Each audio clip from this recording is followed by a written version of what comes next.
Confidently controversial. Confidently controversial. Confidently controversial. Hello. Hi. Hi. Oh my gosh, it looks better now. Okay, hi. Yeah, hi. Oh, look, there's our voices. Okay, welcome to the podcast. Hey, good morning. This is the second time we started the we're podcast. not as excited. We were way more enthusiastic on the first go round. I gotta be honest. I think our other opening was better than this one. It was, but we couldn't hear you, so, you know. Right. Well, hi everybody, and welcome to the Confidently Controversial Podcast. Welcome. What's your name? My name is Emily Paul. What's your name? My name is Kimberly Tweed. And where are we? What is this podcast all about? It's called Confidently Controversial, and it's about movies and stuff, as I've said before, but it's also about friendship and life and Is that love. what it's about? Oh, yeah. Wow. Yeah. So many things that our podcast is about. It's pretty deep. It is pretty deep. Yeah. Well, I'm glad we're here. I'm glad to be here with you to talk about another movie. Yeah, me too. But let's not go there yet. Okay, no. Let's pause. Let's pause. Let's talk about some other things. Where have you been this weekend? I haven't seen you at all. I've been, around Oh, cool. doing other things. Oh, without me? Totally without you. Okay. I mean, I can't hang out with you every weekend, every day. I don't understand why not. Okay. Well, I mean, maybe, I'd like to. I know. But it just doesn't happen all the Right. time. No, I haven't really done too much yesterday. Okay. We had a lot of hanging out with my fam, which was good. Mm-hmm. And that's really it. I did want to talk about, I started listening about an hour into the Dax Shepard podcast with that guy who knows about conspiracy theories. Oh, you started listening to I need to listen to it. You do. Oh, because that's our really thing. good. It is our thing. But it's also, it's interesting. He talks about a lot of, he talks about organizational cultures, which is interesting. Oh. And then he talks about conspiracy theories and the things that lead people to believe it and the character traits of people who are more likely to believe misinformation than people who aren't. And the thing that I've deduced from it is the reason why you and I don't is because we don't have very good confidence in ourselves. Oh, great. I'm glad it comes back around to that again. Right, because that's one of the things he says. People who believe in their own intuition more are more likely to, when presented with information, be like, oh yeah, that sounds right. Yeah. I mean, I get that. I always think about the fact that, sometimes you'll hear a story where someone was like, I was supposed to be on that plane, but something told me not to get on the plane. And I would just be like, shut up, stomach. We need to go. I would never not. I'd be like, no, this is what I'm supposed to do. This is the plan that I made. Diverting from this plan would royally fuck things up.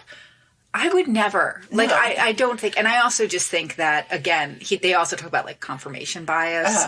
So I often wonder with those kind of stories, I don't know. I definitely think there are times in my life where I will cut down on things if I just have too much, because sometimes my schedule just gets to be too much and I have too many things to do.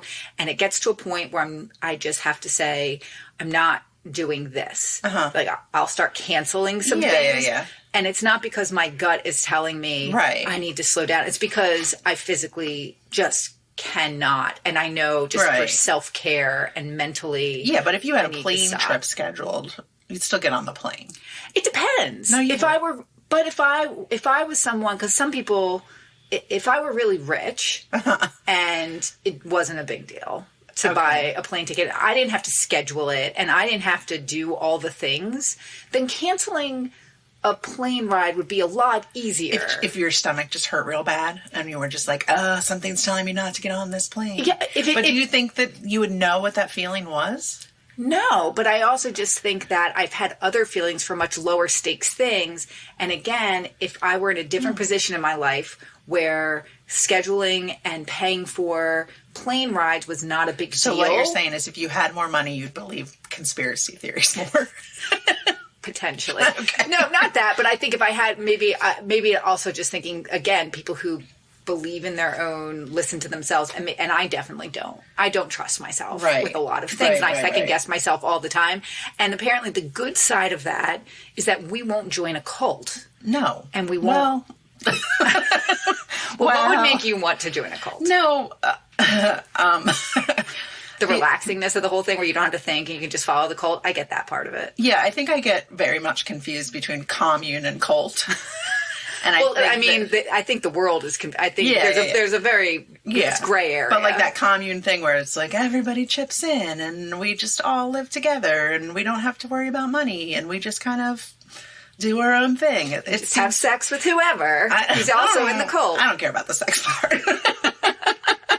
I mean, you're not in it for the sex. That's low on the list of reasons why I would join a commune. The vegetables probably first. I mean, they always seem to have lots of vegetables, don't they? Well, yeah, because they're trying to be, they're living off the land. They're trying to sustain themselves. I guess that's the difference between men and women. The men go for the sex. Right. Women, vegetables. Women, vegetables. Look at those tomatoes. That's very funny to me. Well, have fun in your commune. I will. Because I don't want to. I mean, I could be swayed. I like the idea of, again, the relaxedness of the whole thing. Yeah, they always seem to be wearing comfortable clothes. Yes. It doesn't seem high stress. No. It seems as though they feel as if they have found the answer. All right. And every now and then the cult leader with a gun is like, hey, you have to have sex with me. And you're just like, all right. The cucumbers were delicious. That's the trade-off. Right. All right. Yeah, whatever.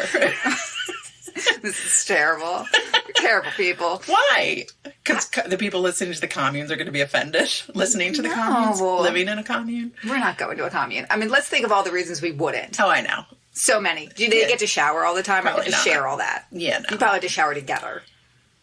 Yeah, it's probably a lot more free. Right. People see you naked. I'm sure I don't get all my products. You don't get all of your products. Right. You don't get to shower by yourself. Right. With warm water. Right. Other people have to see you naked occasionally because you have to sleep in a room with everybody else. Naked? Potentially. Well, we're showing that we really don't know a lot about communes. No, we do not. But we don't want to. And we never, ever will fall prey to a cult leader. Or a cult leader. Okay. You can't have us. No. You may want all this, but you can't have it. That's right. We won't be in your commune. Right. Stop calling. I don't care how delicious your vegetables look. I'm not coming. But maybe. Yeah. I want to make a salad. A squash or something. All right. Well, this was fun. How about you? How was your weekend? It was good. On Friday night, my sister-in-law and I went to play handbag bingo. Where? At locally, very close by. Oh, okay. And and we had a really good time. And this was the one where they let you drink. Yes, which I don't understand. As someone who's run many a bingo. Very true. You're the master. I am. I'm always very confounded by how they're allowed to have alcohol, but they are. And you can have alcohol like when you go to the casino, and that's gambling. Yeah, I don't know. Where we used to do bingo, they were very strict about can't bring you have to separate the bingo and the booze. I wonder if that's because they had like a little bar next door, and they wanted you to have to go over there and buy the booze. They didn't want you bringing it in. No, they didn't let people bring it in from next door. Okay, but anyway, so we really had a fun time, and I won a bingo. You did? What did you win? Yeah, so I won a bingo. However, someone else won on the same one. Fuck, I was so mad. person. I know. So I got $55. All right. Well, that's $55. Yeah, but I wanted a purse. Damn it. Okay. But the funniest part about it was a couple of seats down from us, there was this lady that was like super serious about bingo, and you would have really loved this, and I was thinking about you the whole time because she was like super serious about bingo. She had all the cards. She had like a tchotchke, like a good luck tchotchke kind of thing. What was it? And she was, it was like I think it was like a little duck or something. Okay. I can't remember. Yeah. I didn't want to look too closely at her because she was a little wild. Okay. And she, whenever they did 69, which is your favorite. That's my favorite part. She had a whistle. And she was like, it was like, woo! Did she just keep it in her mouth the whole time, just waiting for 69 to get called? She was like, at one point she had like 5 cards and was talking on her cell phone and like keeping up with everything. And you know how like when you and I have played bingo before, you really have to concentrate hard. And that bingo there is harder because they don't have the digital screen. And you have to hear what they say. But, and then she also, every time they said, whatever it is, 44, she'd be like, 44. 44. And it was amazing. And Natalie and I were just like, oh God, like every single time. And then we were like, I wish we remembered when they called it, but of course we didn't. But we were trying to think of what, like, make up our own. Oh, think for your own fun number. Yeah, so yeah. 44 was just her favorite number. Yeah, and she did 49 as well. It was very strange. And like, did she win anything? No. None of her methods worked? No, but like there were a lot of people around us. And you know, like handbag bingo is not necessarily people who play bingo all the time. Like there's definitely those professional every week bingo people. Well, because usually a handbag bingo is a fundraiser. Yeah, so you're doing it because so that's bingo's fun was. and it's a fundraiser. Yeah, so this lady would do it. And people in the room, like, it starts to get to a certain time and you mix in the booze and people start getting mean. And like she would be like, 44, and people would be like, oh gosh, shut up. Like it was like real.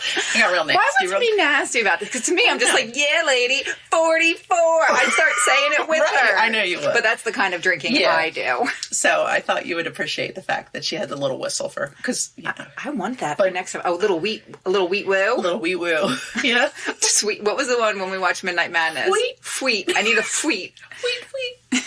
All right. Well, speaking of movies. Yeah. Should we? Yeah, Shall we? let's talk about it. Okay. I'm excited. This is your pick. This is my pick. Yes. Okay, so I just have a question for you first before we begin. Okay.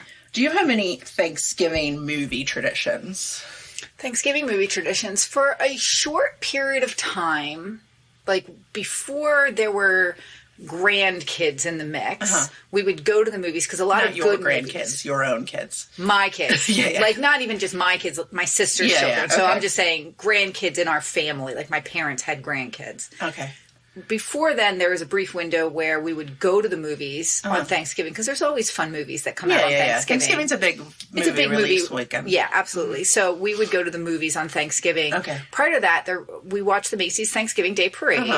Now it's kind of like our rule in the house is that Christmas does not start until you see Santa Claus at the Macy's Thanksgiving Day Right. Parade. Once that happens, it's Christmas. So after that, we just start watching Christmas movies. I see. Okay. Yes. So I found out by doing research for this movie because I wanted to watch like a Thanksgiving-y kind of movie.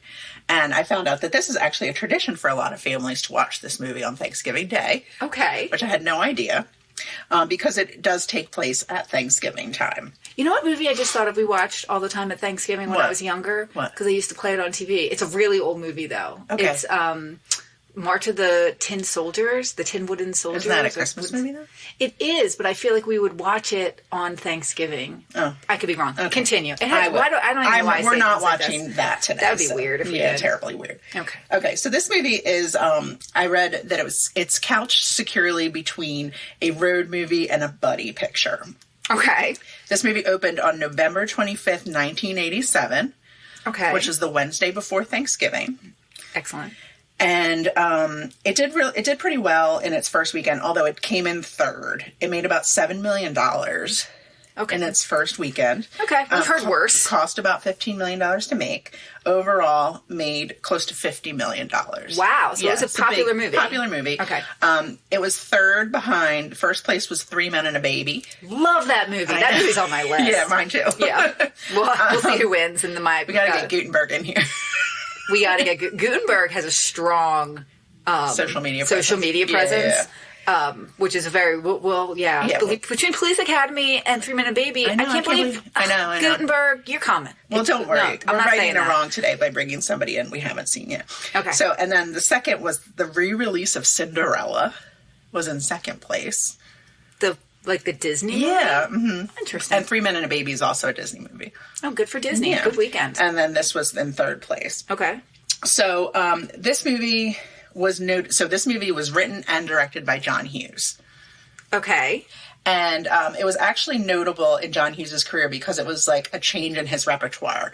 Like normally he was very into like these teen angsty movies of the 80s. But this was a change from what he normally did. Everybody really liked it. Siskel and Ebert gave it 2 thumbs up.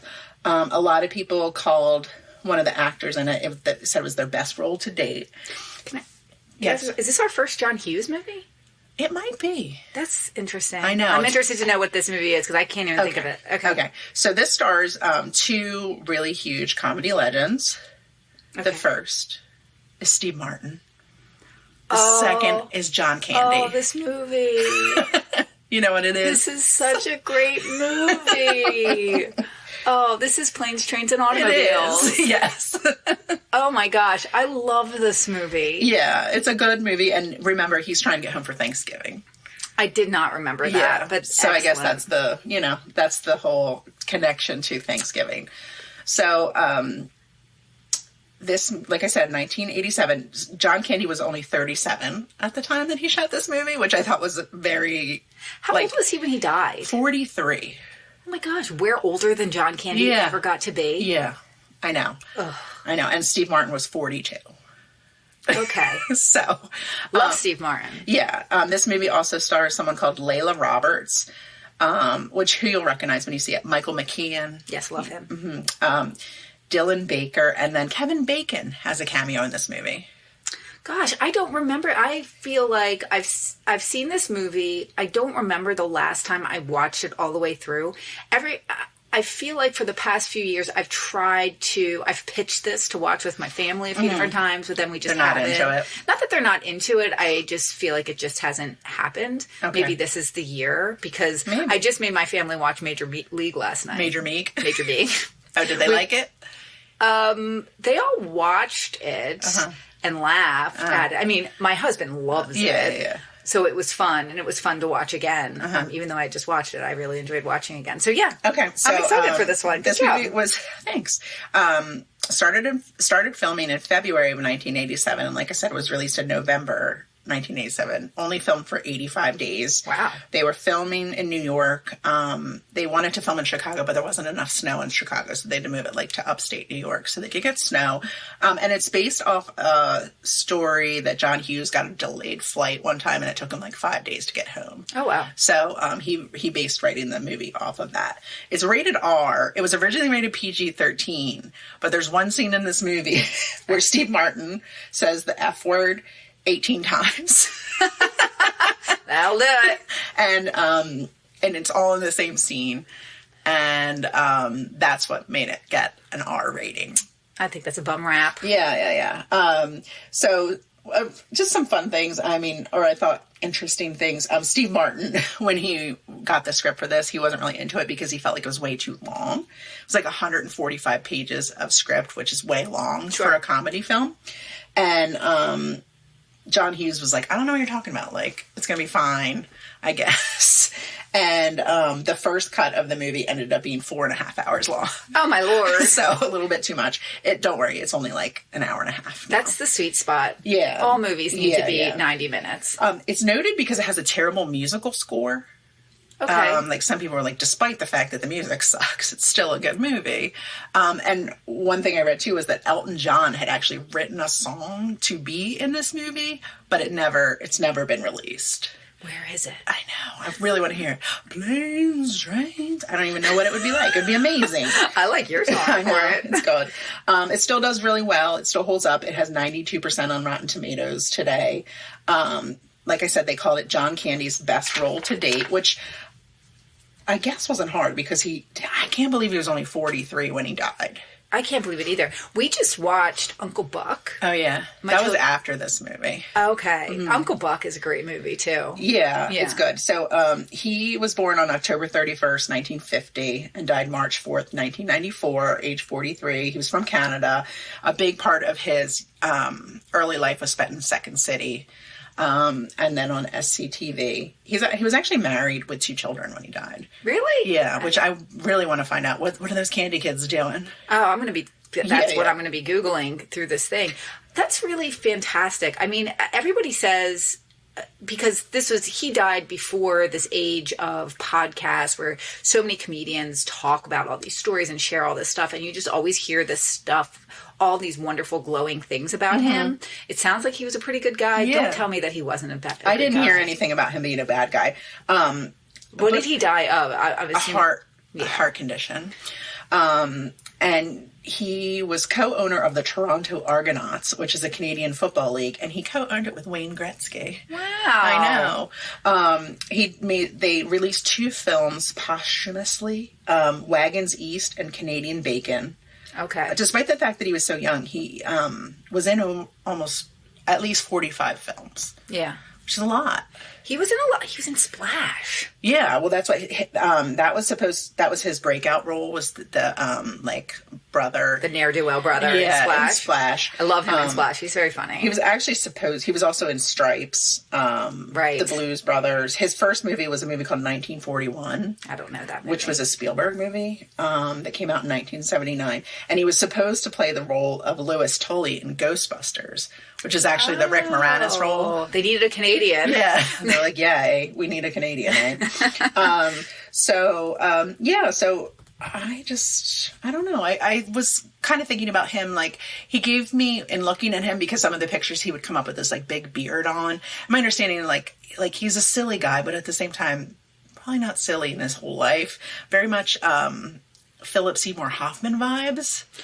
Yeah, I think with him, there's this, and I think that's probably why he was so famous and why people loved him so much, is that he wasn't just goofy. His brand of humor wasn't mean. Right. And there was a kindness to him.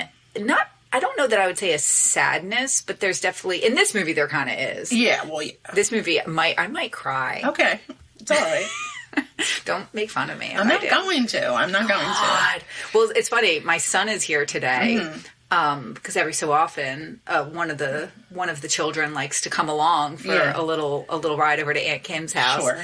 It's pretty great here. It's pretty great here. And I wonder if he'll like this movie. Yeah, He'll want to watch it with us. I don't know. But yeah, so that's the movie we're watching today. I'm trying to see if I have anything else to tell you before we watch it. Did you watch this a lot when you were young? I've watched this quite a few times. And the thing this morning, I was trying to remember, like, the thing I remember most about this movie. And I remember not understand, like, the big joke from this movie is about the two pillows. That's the big joke that, like, carried out of this movie. And I remember it as a child not really understanding what that it was his butt or whatever.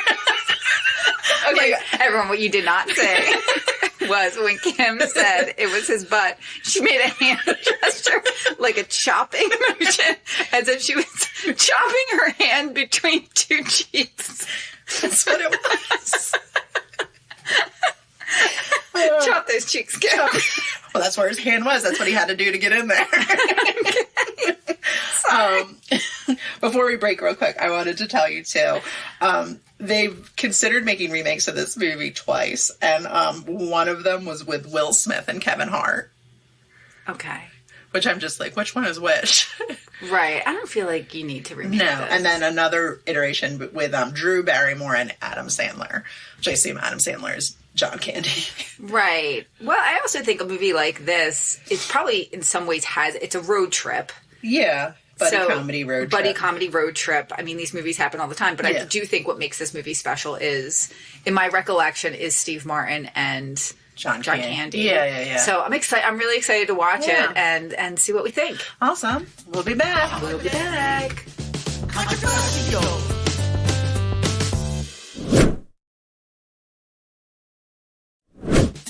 Confidently controversial. Every time you go away, you take a piece of me. Okay. What? With you? I mean, it's no Elton John song, but it's a nice one to close on. Marie's been dead for 8 years, Emily. Oh my God. We both got a little teary on that part. R.I.P. Marie.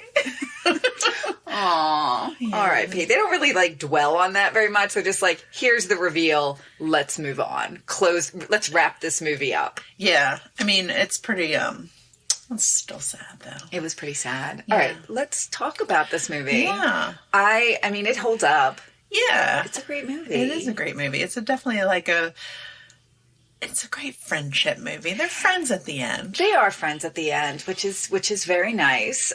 They also get annoyed with each other a lot, which, we can, we can definitely. I get it. I get it. Totally. Okay. Kevin Bacon does make an appearance in this. Yes, very early in the movie. Very early on. But I think the thing that I was thinking about while watching this with John Hughes especially, because John Hughes made so many movies of our youth. Mm-hmm. And it's just Caucasian culture, right? Right. Like, but that's the thing, right? Yeah. It's just, this is the culture. Somebody's got to tell our stories. Might as well be John Hughes. It might as well be John Hughes. But I feel like you have, on the two sides of things, you have both Steve Martin and John Candy, each representing the common man. Yeah. But different sides of the coin of common man. Sure. So you have like Steve Martin, who is someone who all of us are at one time or another. We're kind of angry and we just want to be like by ourselves. In advertising? Well, yes, in advertising. But I feel like he's definitely more on the waspy side of things. Yeah. A little bit of a Karen, super annoyed with everyone. Yeah, he's got a short fuse. Yeah. But I think there's an implication that his marriage might be in trouble. Where do you get that? I don't know, because the wife's so worried about like where he is and stuff. I don't know. I mean, wouldn't you be? If your husband was supposed to be the home? way she questions stuff is just kind of weird. Like, she seems to me like she's questioning it too much. She's like, what do you mean?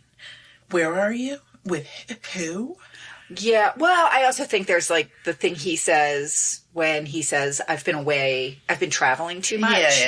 Yeah. I mean, so I guess the implication is that he's been doing a lot for work. I didn't get an implication that their marriage was in trouble, like you did. Well, I did. But I more felt as if it was more he's working too much. Right. Yeah. Which, get it. Okay. Yeah. And we have John Candy. Who is just the heart of this movie. He really is. It's funny to me, to think about these movies because they feel so much older, but the fact that he's like only 37 in this movie. Oh, yeah. Like, unbelievable. But I kept thinking about that as you watch him, and he is a young man. Oh, yeah, I know. Both of them are very, like, their skin is very smooth. Yes. No wrinkles. No wrinkles. They're very young men. Yeah. But it's fun and it's funny. I also just think, and we're not the first people to talk about this, but the way age is treated in our society has definitely shifted. Probably because people generally live longer these days, but I feel as though 20 years old, your 20s now are a lot different than our parents when they were in their 20s. Yeah. When we were in our 20s, I think people still look at it as a time to find yourself, and other people, at least, I don't know, within my little neck of the woods, it's more like that. I know that's not the same in every culture and other groups, being in your 20s, people do start families earlier, but I feel like as though that's getting pushed back and back, where it's more normal for people to start families and actually settle down, buy houses in their 30s, whereas, if ever, but whereas with our parents' generation, which is certainly the generation of Steve Martin and John Candy, people were starting families right out of college, buying houses right out of college, and becoming really more adults at that time. Right. Well, and I think too, yeah. I mean, John Candy is on... Steve Martin definitely bought a house, yeah.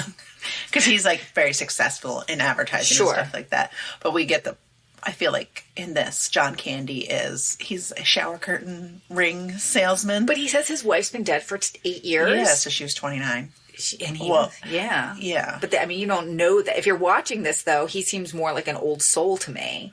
An old soul. An old soul. Yeah. I mean, I wouldn't watch this and say, oh, he was widowed at a young age. Because if 29 is a young, I feel like that's a young age. Right. But he would have been, but like from this standpoint that you just gave, like he probably got married in his early 20s, like 21, 22. So he'd been married for a decent amount of time.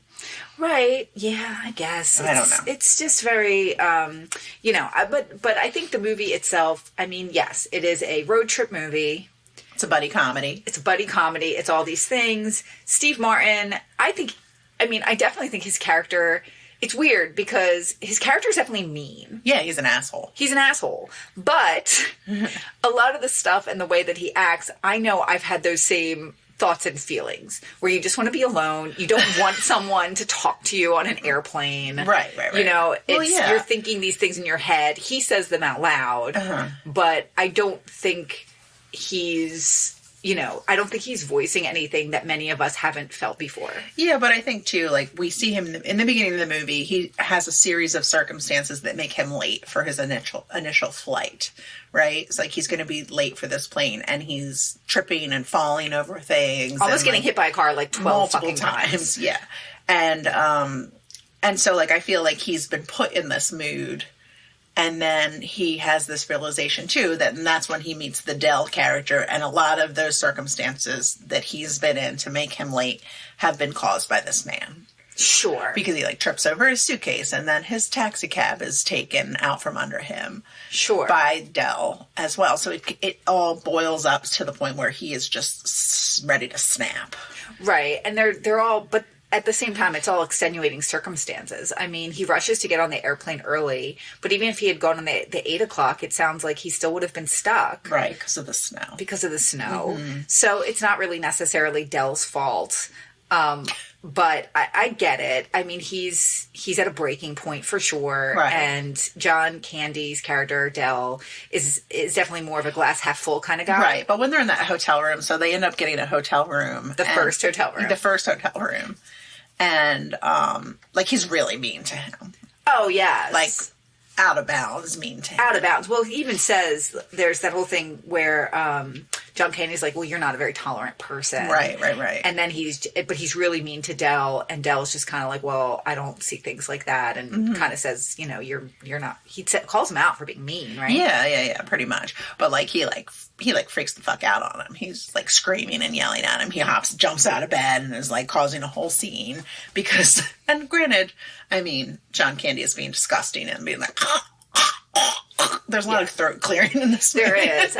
Well, that's the thing. And I think that's why you don't, by the end of this movie, and even throughout this movie, you don't hate Steve Martin. No. I mean, because I do think that, I'm not saying he's justified in the way that he acts. Redeemed. He's redeemed. I also just feel as if the things that are annoying him are things that are, again, we all see it. Right. And understand that, yes, that would be super annoying. He's super frustrated. All of these things are getting in the way of him being home with his family, which is where he wants to be. John Candy is the embodiment of all of that, getting in his way of being being with his family. Mm-hmm. And he takes it out on him, but when he does get to that breaking point, we don't like it. We don't want him to be mean to him because because John Candy's so nice. He is so nice with his little mustache. Yeah. I do like his little mustache in there. Yeah, I feel like, and that's the thing too, you think of Steve Martin's character in this as a marketing guy. Mm-hmm. And so he's one side of this coin, and you think of marketing, advertising, that's inauthenticity, like trying to sell people stuff. So there's a cynicism to it. Mm-hmm. Whereas John Candy is a sales guy, but he's more he's more authentic, right? Like he sells things directly to a person. Right. He talks to them. So they're both selling things. He's B2C. Whereas, good old Steve Martin, he's B2B. What? I don't know what that means. He's face to face. Yeah, business to business, business to consumer. Emily, come on. Okay. Come on. You live in this world. I do. But this is not what my brain thinks about those kind of things.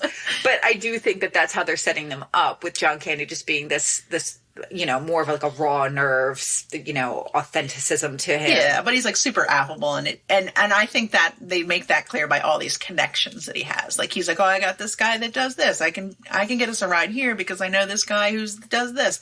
I called my friend at the airline. I called my friend. You know what I mean? So like he's definitely made himself a friend to all. Yes, and people like him. Yeah. Except for Steve Martin. Right. But then he wins Steve Martin over in the end. Does. I mean, is it implied that he's going to live with Steve Martin at the end of this? Yeah, I don't know what happens next. Let's get a follow-up or a sequel. You live with me now. I have a few things to talk about with this. All right. Okay. There's a part in this movie where Steve Martin gets punched in the face. Yes. And it's one of the many times that he's almost hit by a car because he falls in the road. Mm-hmm. And then the guy who punches him in the face goes to pick him up. And instead of picking him up, like lending him a hand and picking him up, he he grabs him by the balls. He does. And the implication, or it's kind of said that he was picked up by the balls. And placed in the car by the balls. By the balls. And then he speaks in a high pitch. Yeah. He's like, and I feel like there were jokes about that when we were younger. It was definitely a thing. It was definitely like a joke when somebody got hit in the balls. They started to talk like this. But that's not real. I don't know. I've never been hit in the balls.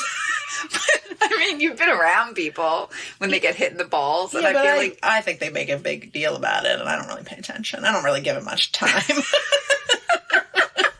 What do you say? These men are overreacting, getting hit in the balls? Most likely, yeah. Right. Yeah, Right.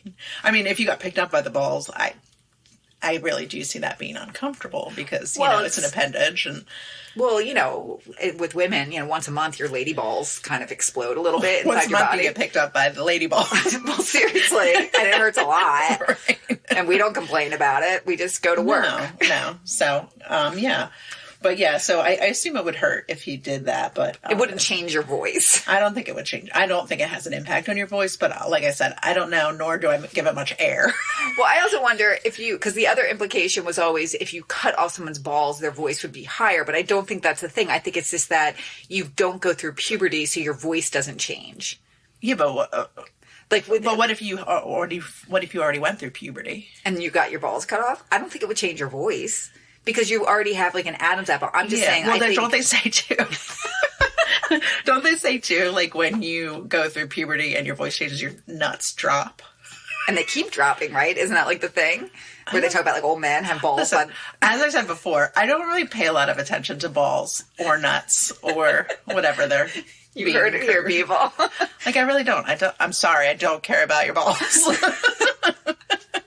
We don't know a lot about them. We don't want to know. They're one of life's mysteries, I guess. Yeah, and they could stay that way, frankly. I don't care. Okay. I mean, do you care? I mean, you have kids. You have sons. I do. I mean, I don't... Like, son, I care about your balls. Well, it's not that. I just want to know where this myth came from. But I feel like when I was younger, the thing that people would say was... where you would have boys who sing... when they were younger, and they would be all angelic, and they would cut off their balls so their voices didn't change. The thing that they would say when we were younger was that people who sing get their balls cut off. I don't remember that. I feel like that was a thing. Like if you didn't want your voice to change, they would get castrated. Yes, what? Like not now, but back in the day. You said when we were younger. But I feel like that came up or something when we were younger. I feel like it was discussed. As we've already know, we've had very different childhoods. No, I feel like in high school or something, like it was discussed. All right. I have this image in my head of that's something of a person in a choir outfit, yeah, like a little boy in a choir outfit. They lifted up his choir robe and just just a little weenus. No balls. But his voice is like, oh. Yeah, like a little whistle. I think that's the thing. Okay. I'm just saying. So I feel like that's a thing I wanted to discuss. Okay. Another thing I wanted to ask you. How do you feel about Thanksgiving? Just as a holiday. Oh, I hate it. Me too. I really hate it. It's my least favorite. People love Thanksgiving. I know. My sister really loves Thanksgiving. My sister loves Thanksgiving too. Sisters. Yeah. We love you guys. Yeah, we do. I'm sorry. No, I really don't care for it. I don't care for it either. And I always related it to the fact, but you didn't have the same experience. Like I worked in retail for a lot of years, and always like the day before Thanksgiving and the day after Thanksgiving were very like busy times for me when I worked in retail. So I feel like on Thanksgiving I couldn't really relax, and I just wanted the day off and just to enjoy the day off, and then you got to like cook and shit.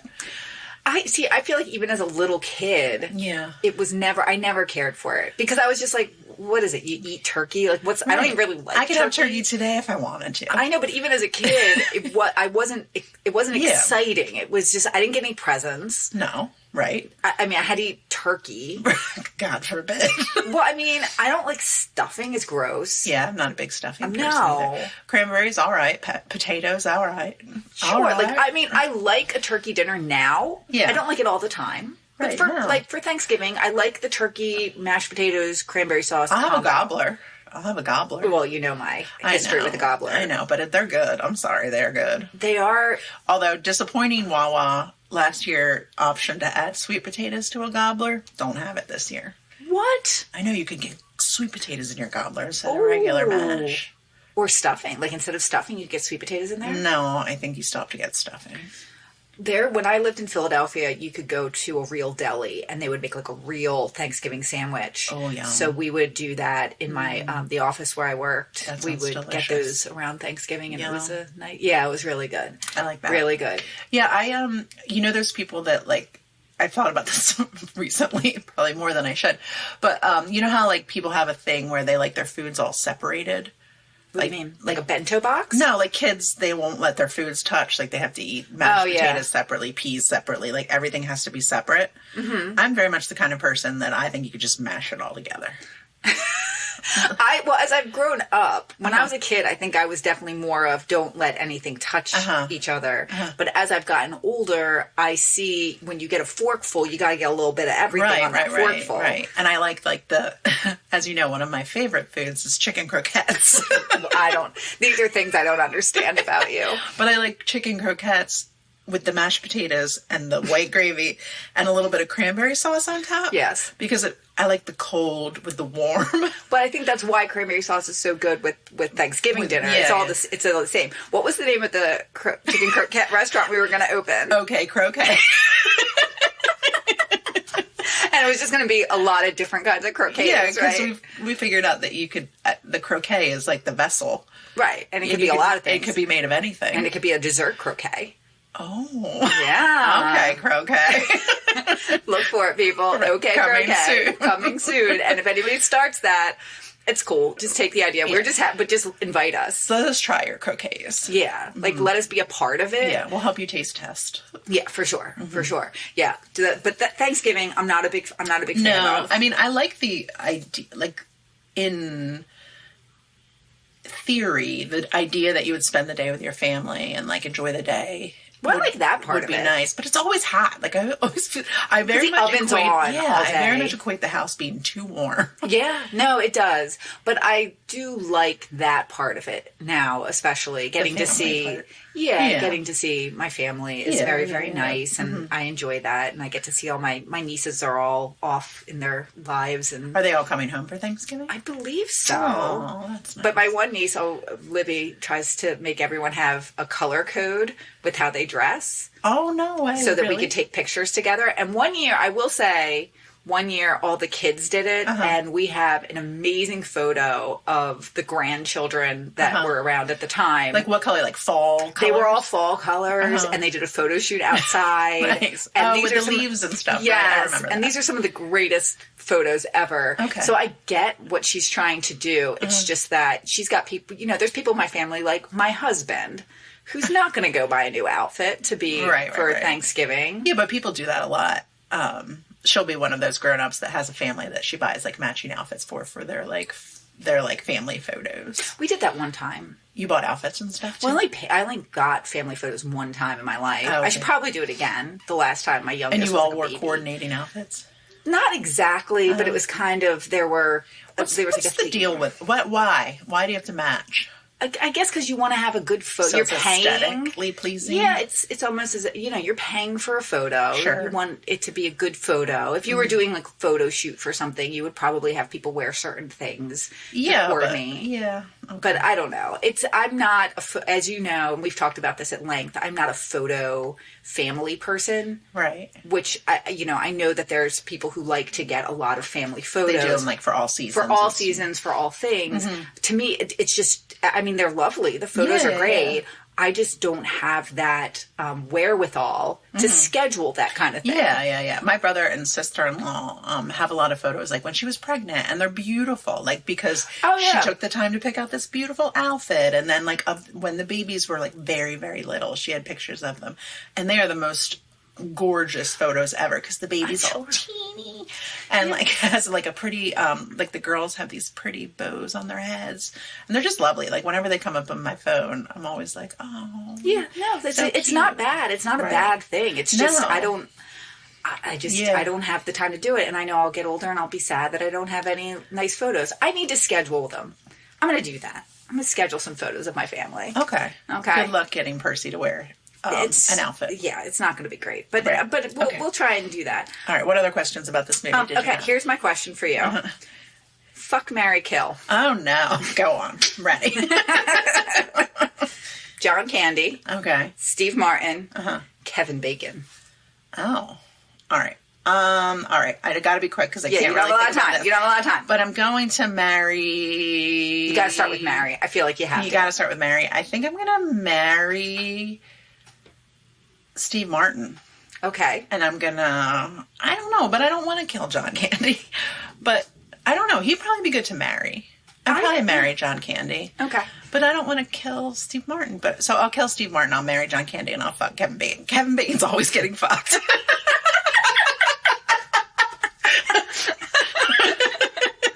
Oh, man. I'm sorry. No, that's great. I apologize. No, don't apologize for that. How about you? Oh, I think I'm going to marry Steve Martin. Okay.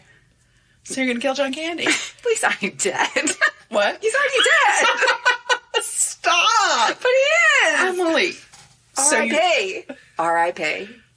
John Candy. Okay, so and? And, well, you know, like, as you said. Okay. As you said. Kevin Bacon. Especially at the time of this movie.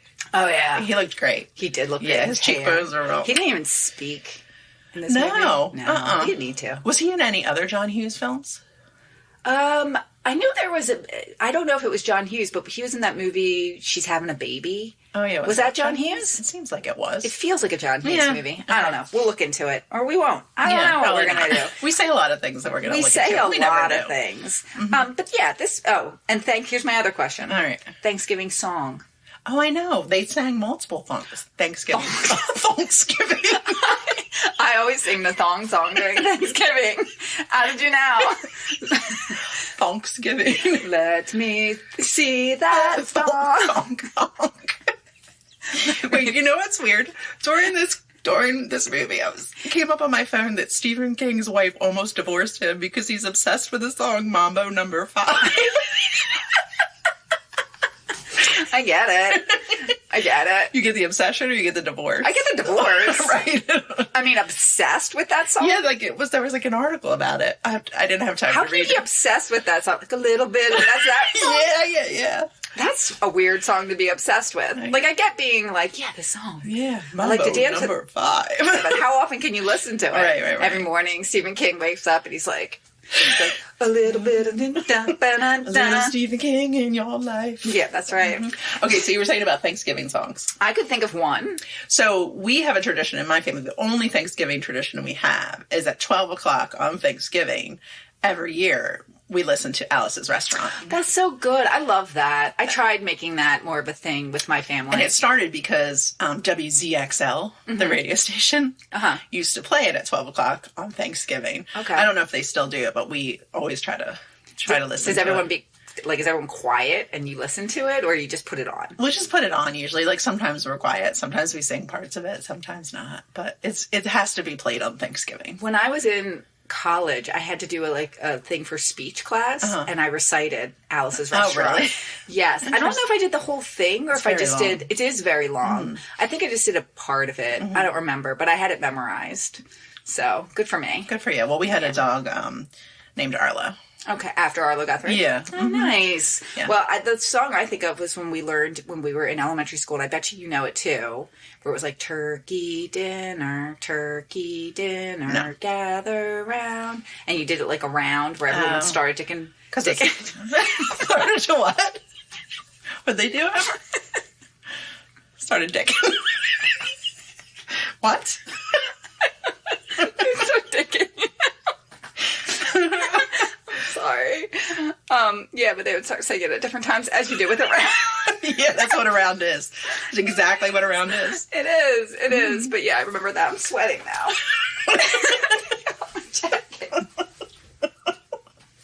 Oh, man. Oh my gosh. All right. Well, any other questions? Questions, comments? No, I don't have any. I like this movie. I'm glad you picked it. Yeah, It was me fun. too. I mean, it was all right. It was good. It didn't have that Thanksgiving-y feel, but I don't know. It was nice. I mean, we cried. Yeah, we did cry a little bit. We did. All right, so do you want to know, should we connect it up? Are you ready? Why not? All right. So this one, so I was kind of surprised to see that John Candy wasn't in a lot of movies with like this was the only movie he was in with Steve Martin. Oh, that's weird. And he was only in one movie with Bill Murray. And that movie was Stripes. Okay. And that movie came out in 1981. Okay. And so he was in that with Bill Murray. Bill Murray was in a movie called Speaking of Sex in 2001 with James Spader. Okay. Yeah, and so I looked up Sounds this like a great movie. Yeah, Nick Offerman was also in this movie. Megan Mullally. What? Jay Moore. What? And Laura Flynn Boyle. And I kind of want to watch it. Okay, let's watch it. I'll just hang out over here. Okay. That's fine. So just continue to watch it. Sounds good.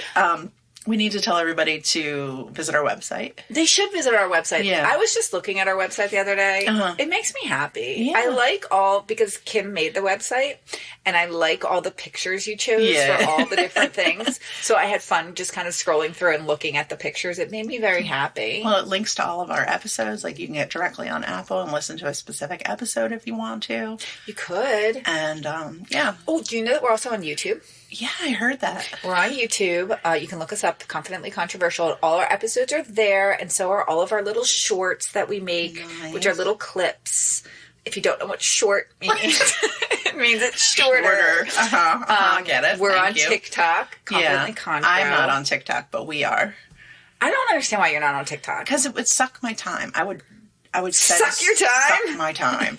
I would spend too much time on it. Like, I would just get lost in it, and then I wouldn't be able to read my books or do my diamond painting. Well, we don't want that to happen, so stay away from it for sure. Yeah, but we're there. Instagram. Instagram's fun. At Confidently Controversial. TikTok is at Confidently Contro. This is coming out the week before Thanksgiving, so if you like Thanksgiving, we hope that you have a great Thanksgiving. We do. And our international listeners, maybe just try it. Like, celebrate Thanksgiving too. Eat some Eat some turkey. Yeah. If you can find one. Or don't. Like, or whatever you like to eat. Or turkey's hard to find in other countries. I don't know. It might be. Maybe. I mean, I don't know. But have a special meal. Yeah, have some cranberry sauce, some cold cranberry sauce mixed on some hot foods. Change your life. It'll be great. Watch some American football. And watch a dog show, because that's what we do. Oh, yeah, and the parade. And you get that parade. Absolutely. And remember to be, really, if you're going to do that. Yeah, if you're getting together with your family over the holidays, you should go into it feeling very confident. But when you're sitting amongst them at the dinner table, keep in mind that people have different perspectives and bring different things in. And just enjoy the family. Don't be controversial. Right. Because it's just going to make it worse for them and for you. Yeah, don't piss off your niece or your daughter or anything by saying something weird. Exactly. And that's what we leave you with. We'll talk to you guys soon. Bye. Bye. Controversial.